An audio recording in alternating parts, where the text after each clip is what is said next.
పత్రికా మిత్రులకు, సోదరులకు, మీడియా ప్రతినిధులందరికీ నా నమస్కారాలు.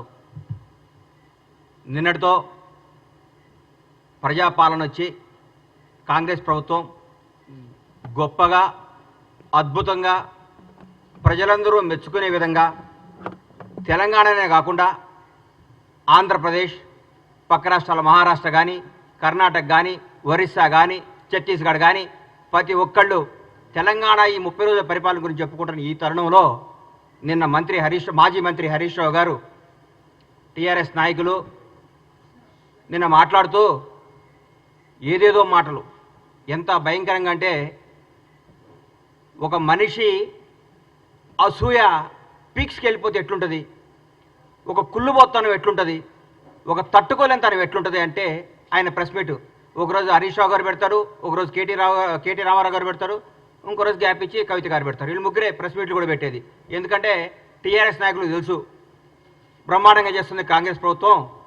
గౌరవనీయులు మన ముఖ్యమంత్రి, యువకులు, ఫైర్ బ్రాండ్ శ్రీ రేవంత్ రెడ్డి గారి నేతృత్వంలో కాంగ్రెస్ పార్టీ, కాంగ్రెస్ మంత్రులందరూ అద్భుతంగా ప్రగతి పదం వైపు దూసుకుపోతూ తెలంగాణ రాష్ట్రాన్ని, పేరుని, ఖ్యాతిని, వాణిని భారతదేశం మొత్తం వినిపించే విధంగా చేస్తున్నందుకు ఈరోజు భారతదేశం కూడా మన తెలంగాణ రాష్ట్రం గురించి చెప్పుకుంటాను. ఈ తరుణంలో నేను హరీష్ రావు గారు అంటారు 100 రోజుల తర్వాత ఇలా పప్పులు ఉడకమన్నాడు. నేను చెప్తున్నా హరీష్ రావు గారు, 100 రోజుల తర్వాత కాంగ్రెస్ ప్రభుత్వం బిర్యానీ ఉడుకుతుంది, చికెన్ ఉడుకుతుంది, గుడ్లు ఉడుకుతాయి, అన్నీ ఉడుకుతాయి. మీది ఏం ఉడకదు, మీ నీళ్లు కూడా ఉడకవు, మీ నీళ్లు కూడా కాగవు. ఎందుకు సార్ 100 రోజుల తర్వాత మమ్మల్ని ఏం చేస్తారు సార్ మీరు? ప్రగతి భవన్ని ప్రజాభవన్ చేసినందుకా? మీ ప్రగతి భవన్లో ఉన్న 100 గడీలు, 5-6 పెద్ద పెద్ద బిల్డింగులు విడగొట్టి అందరికీ అందుబాటులో తీసుకొచ్చినందుకా? ఒక దళిత ఉప ముఖ్యమంత్రిని తీసుకొచ్చి అందులో పెట్టినందుకా? ఎందుకు సార్ మీరు చేసేది? నియంతృత్వ పాలనకు పాతరేసి ప్రజాపాలన తీసుకొచ్చినందుకా? మరి మహిళలందరికీ ఫ్రీగా బస్సులు ఇచ్చాం, ఫ్రీ బస్ టికెట్. 8 కోట్ల పైచిలకు ప్రయాణించారు మహిళలు. మాటల విషయం కాదు ఇది.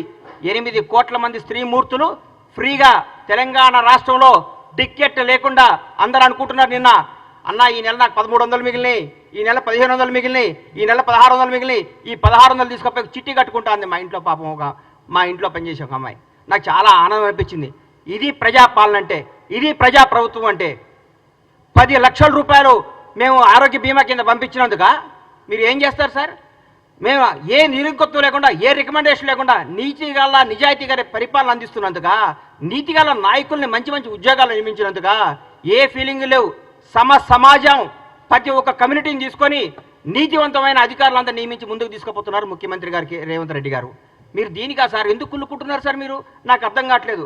కాళేశ్వరం మొత్తం, మీ మేడిగడ్డ కాళేశ్వరం అవినీతి మొత్తం మా వాళ్ళు ఎంక్వైరీ చేస్తున్నందుక సార్ మీరు?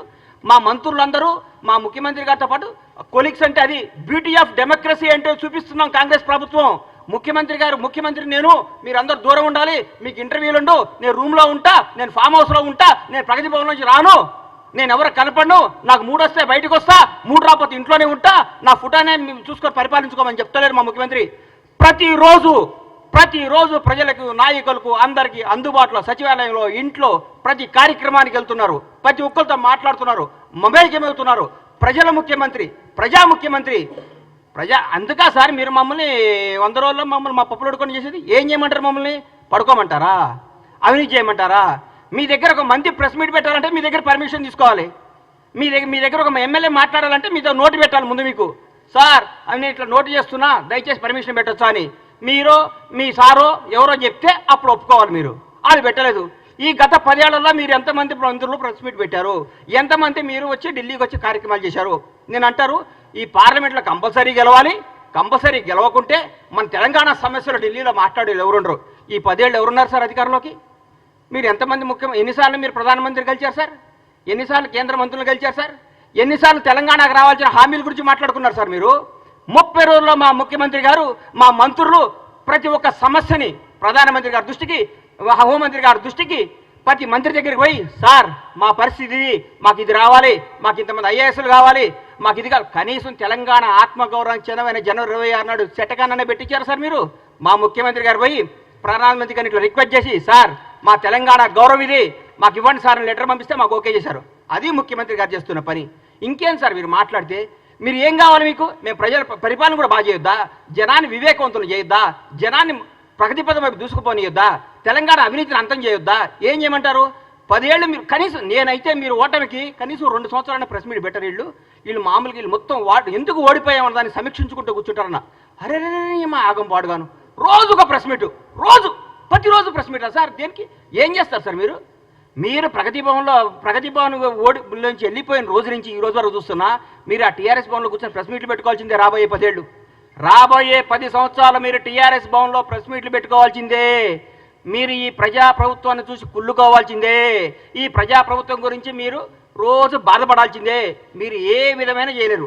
అధికార నియామకాల్లో కూడా సమాజం పాటించింది మా ప్రభుత్వం. ఎవ్వరికి ఎక్కడ బంధుప్రీతి, కులప్రీతి, రాగద్వేషాలకు దూరంగా పెట్టి సమర్థవంతమైన నాయకుల్ని, నిజాయితీవంతమైన నాయకుల్ని నియమించింది మా ప్రభుత్వం. సగర్వంగా చెప్పుకుంటున్నాం. ప్రజల స్వేచ్ఛావాయువు పీల్చుకుంటున్నారు. అబ్బా ఎంత హాయిగుందిరా, బ్యూటీ ఆఫ్ డెమోక్రసీ ఎంత బాగుందిరా, కాంగ్రెస్ ప్రభుత్వం ఎంత పరిపాలిస్తుందిరా. ఇందిరమ్మ రాజ్యం అంటే ఇదే కదా, సోనియమ్మ కన్న కళ్ళు ఇయే కదా. సోనియమ్మ అందుకనే కదా తెలంగాణ రాష్ట్రాన్ని ఇచ్చింది. మన్న పరిపాలించుకోవడానికి కదా తెలంగాణ ఇచ్చిందని మాట్లాడుతున్నాం.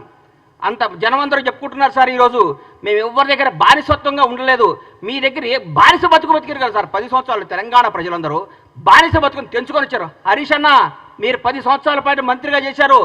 దయచేసి ఆత్మసాక్షిగా గుండె మీద చేసుకొని చెప్పండి. మీరు నిజం చెప్పండి. ప్రభుత్వం రేవంత్ రెడ్డి గారు అద్భుతంగా చేస్తున్నాడా, చేయట్లేదా? పరిపాలన బాగుందా లేదా? మీరు మనస్సాక్షి మీరు క్వశ్చన్ చేసుకొని మీరు మాట్లాడండి. ప్రతిరోజు ఏదో విమర్శించాలి. ఎందుకు ఇస్తారు సార్ మీకు ఎంపీ సీట్లు? ఒక్క సీటు కూడా టీఆర్ఎస్ బీఆర్ఎస్ గెలవదు. ఈసారి నేను చెప్తున్నా, రాసుకోండి. ఒక్క సీటు కూడా గెలవదు.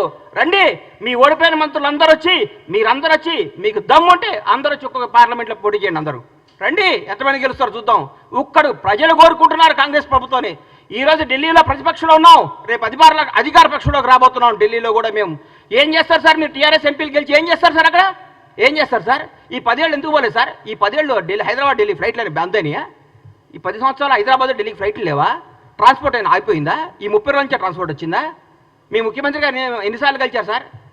రాష్ట్రపతి వస్తే, ప్రధానమంత్రి వస్తేనే స్వాగతం పలకటానికి కూడా వెళ్ళని ముఖ్యమంత్రి గారు సార్ మీది. అది మీది. మా ముఖ్యమంత్రి గారు, మాజీ రాష్ట్రపతి గారు వస్తే పోయి పలకరించి నమస్కారం పెట్టి ఆయన సంస్కారం చాటుకున్న గొప్ప నేత రేవంత్ రెడ్డి గారు. రేవంత్ రెడ్డి గారు యువకుడు, ఉత్సాహవంతుడు, ప్రజల కోసమే, ప్రజా శ్రేయస్సు కోసమే, ప్రజల బాగోగుల కోసమే, తెలంగాణ ప్రజల కోసం పోరాడుతున్న వ్యక్తి ముఖ్యమంత్రి గారు. ఆయనను పట్టుకొని ఆయన పిసిసి అధ్యక్షుడిగా ఉన్నప్పుడు ఏం చేశారు, పిసిసి అది లేనప్పుడు ఏం చేశారు? విమర్శిస్తారు సార్, విమర్శిస్తారు. ప్రజలు ఒప్పుకున్నారు. మా కార్యకర్తలందరూ మా ఇంటనే ఉన్నారన్నారు హరీష్ అన్న. 10 సంవత్సరాల ప్రతిపక్షంలో ఉన్నా కానీ కాంగ్రెస్ కార్యకర్తలందరూ కాంగ్రెస్లో ఉంటారు. ఈరోజు ఏ పార్టీ కార్యకర్తలు అధికారం ఉన్నా లేకపోయినా ఒక కార్యకర్తలు అంటూ ఉంటారు. బీజేపీ కార్యకర్తలు బీజేపీతో ఉంటారు, సిపిఎం వాళ్ళు సిపిఎంతో ఉంటారు, సిపిఐ వాళ్ళు సిపిఐతో ఉంటారు. ఏ పార్టీ కార్యకర్తలు ఆ పార్టీలో ఉంటారు. కార్యకర్తలు ఎక్కడికి పోరు. కానీ జనం మాత్రం ఈరోజు కాంగ్రెస్ పార్టీ వెనకాల ఉన్నారు. కాంగ్రెస్ పార్టీ అభివృద్ధి వైపు ఉన్నారు. కాంగ్రెస్ పార్టీ మంచి పరిపాలన కోసం ఉన్నారు. కాంగ్రెస్ పార్టీ చేస్తున్న అభివృద్ధి వైపు ఉన్నారు. దయచేసి ఇకనైనా ఆలోచించుకోండి. కొంతకాలం మీ మానసిక స్థితిని మీ తప్పులు ముందు రెక్టిఫై చేసుకోండి. అప్పుడే 30 రోజుల వంగలు తట్టుగా ఇవాళ చెప్తున్నా, రాష్ట్రానికి 2వ ముఖ్యమంత్రి రేవంత్ రెడ్డి గారు రాబోయే ఎన్ని తరాలు ఉంటారో, ఎన్ని రోజులు ఆయన పేరు గుర్తుంటుందో మీరు గుర్తుపెట్టుకోండి. నేను చెప్తున్నా, కాంగ్రెస్ ప్రభుత్వం ఈరోజు అందరికీ అందుబాటులో ఉంది. డైరెక్ట్ సెక్రటరీకి వెళ్ళిపోతున్నారు సార్. ఎవరబడ్డా ఏ సమస్య ఉన్నా సెక్రటరీకి పోతున్నారు. ఏ సమస్య ఉన్నా ఒక మంత్రి గారిని కేక్ వాక్తో కలుస్తున్నారు. ఏ సమస్య ఉన్నా ముఖ్యమంత్రి గారి దగ్గరికి పోతున్నారు. ఇంతకంటే ఏం కావాలి సార్? సెక్రటరీకి ఎవరైనా వచ్చారా సార్? మీరు కట్టిన ఈ ప్రగతి సెక్రటరీకి ఎవరైనా ఒక్కళ్ళు రాగలిగారా సార్? గేట్ల కాడ బంద్ చేపిస్తారు మీరు, గేట్ల కాడ మోపే చేస్తారు మీరు. ఏందో మాట్లాడదు. ఎందుకు సార్ మీరు? ఎందుకు మీరు ఇంత టెన్షన్ పడుతున్నారు? ఎందుకు? మరీ ముఖ్యంగా హరీష్ రావు గారు, కేటీఆర్ గారు అయితే వాయమ్మనే ఆగం చేస్తున్నారు సార్. పెండ పిసినట్టు పిస్తున్నారు. ఎందుకు సార్? ఆగండి, కొద్దిగా ఆగండి సార్. పిసుకకండి కొంతకాలం. మిమ్మల్ని మీరు చెక్ చేసుకోండి, మిమ్మల్ని మీరు చేసుకోండి. జనం మోసపోయారా? ఎందుకు పోతారు సార్? జనం చాలా విజ్ఞతతో ఉంటారు సార్. మనందరికంటే జనం చాలా తెలివిగలవాళ్ళు. చాలా గొప్ప నిర్ణయాలు తీసుకున్నారు. ఈరోజు వాళ్ళకి అవసరం, రాష్ట్రానికి అవసరం కాబట్టే కాంగ్రెస్ పార్టీ ఘన విజయం సాధించింది. రాష్ట్ర ప్రజలందరూ కోరుకుంటున్నారు కాబట్టి కాంగ్రెస్ పార్టీ అద్భుతంగా పరిపాలిస్తుంది. రాష్ట్ర ప్రజలందరూ ఆనందపడుతున్నారు ముఖ్యమంత్రి గారిని, కాంగ్రెస్ మంత్రివర్గాన్ని చూసి. ప్రతి ఒక్క మంత్రి ఒక హోదాతో, స్వతంత్ర హోదాతో ధైర్యంగా దమ్ముగా పరిపాలిస్తున్నారు. వాళ్ళ వాక్ స్వాతంత్ర్యం ఉంది ఇక్కడ. ప్రతి ఎమ్మెల్యేకి వాక్ స్వాతంత్రం ఉంది ఇక్కడ. ప్రతి నాయకుడికి వాక్ స్వాతంత్రం ఉంది. ఎవరైనా మాట్లాడచ్చు. మీ దగ్గర మాట్లాడాలంటే ఏమవుతుందో నాయన, ఉన్న ఉద్యోగం పోతుందని భయం. మీ ముఖ్యమంత్రి గారు ప్రెస్ మీట్ పెడితే పక్కన ఒక దళిత మంత్రి గారు కూర్చుంటేనే ఎల్లగొట్టిరు. మేము మా మా మా మా బ్యూటీ చూడండి, ప్రగతి భవన్ ఉన్నాయి, ముఖ్యమంత్రి నివాసాన్ని డిప్యూటీ సీఎం బట్టి విక్రమార్క గారు దళిత ఉప ముఖ్యమంత్రి గారికి ఇచ్చి అన్నా మీరు అందులో ఉండండి అని చెప్పారు. అది మా గొప్పతనం. దయచేసి ఇప్పుడు చెప్తున్న హరీష్ రావు గారు కొంతకాలం ఓపిక పట్టండి. 100 రోజులు కాదు, 1000 రోజులైనా మీకు రారు, 1000 రోజులైనా మీకు జరగదు. మీరు ప్రెస్ మీట్ పెట్టే అవకాశం ఉండదు. ఊరికే మీరు పెట్టాలి ప్రెస్ మీట్, ఎదుగు పెట్టాలి కాబట్టి పెట్టాలి. ఎందుకంటే మీకు అట్లాంటి ప్రెజర్స్ ఉన్నాయి పైన. ఏ ప్రెస్ మీట్ పెట్టు అలా తిట్టని మీకు ప్రెజర్స్ ఉన్నాయి కాబట్టి ఆ ప్రెజర్స్ని తట్టుకోలేక మీరు పెడుతున్నారని నాకు అర్థమైంది. మీ మనస్సాక్షిలో మేము బాగా చేస్తున్నాం, మీ మనసుకు కూడా తెలుసు.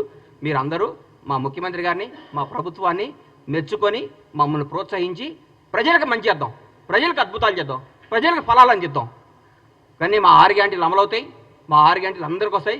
100 రోజుల తర్వాత ముఖ్యమంత్రి గారు, మా కాంగ్రెస్ ప్రభుత్వం చెప్పినట్టు, మా రాహుల్ గాంధీ గారు చెప్పినట్టు, మా ప్రభుత్వం చెప్పిన అన్ని కార్యక్రమాలు అమలు చేస్తాం. మీలాగా అబద్ధాలు చెప్పం, మోసాలు చేయం, తప్పులు చేయం, బంధుప్రీతి లేదు, రాగద్వేషాలు లేవు, నిజాయితీ పాలన ఉంది.